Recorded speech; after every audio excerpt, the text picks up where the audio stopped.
હા મમ્મી. તારા હાઉવારે કાંઈ થયું છે? કેમ એવું કહે છો? તને કોણે બધું કીધું? અરે કાલે હું બજારમાં ગઈ હતી ને તો ત્યાં તારા સાસુ મળ્યા હતા તો ઈ કહેતા હતા કે તમારી દીકરી તો કાંઈ કામ કરતી નથી ને આખા ગામમાં મને વગોવે છે. અરે એને તો બોલવાની ટેવ જ છે, એનું તો હું કેવું. ઈ મારું કે છે પણ તું સાંભળ કે એણે શું કર્યું છે. હા ઈ કહેતા હતા કે ઈ આખા ગામમાં એવું કહે છે કે મારા હાઉ તો આખો દી મારી ઉપર ટક ટક કર્યા કરે, કાંઈ કામ કરતા નથી, બેઠા રહે અને મારા બધાય કામમાં વાંધા કરે.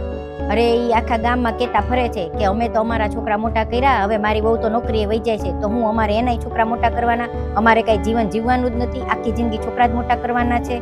આવું બોલે છે. બોલો બધાની મોટે શું કરવું મારે? હા પણ તો તમારે બેયને આ બધું થયું હેમાંથી? કોણે કીધું આવું બધું? અરે આ બધું ઓલા બાજુવાળા અમારા માસી છે ને, એક શાંતા માસી, એને મને આવીને કીધું. હા ઈ બાજુવાળા માસીએ તારે હાઉને બધું કીધું છે. શાંતા માસીએ મારા હાઉને બધું કીધું છે? આ તો મને તે એને જ બધું કીધું છે.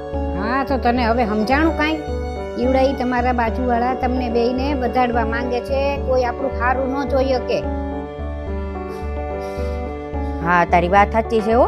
મને લાગે છે ઈ જ તે ઝઘડા કરાવતા લાગે છે. એવું ન કરાય, કોઈ ત્રીજા વ્યક્તિની વાતમાં આવીને આપણા ઘરના સંબંધ ન બગાડાય. તારે તારી હાઉ પાસે બેહીને બધી વાત કરી લેવી જોઈએ.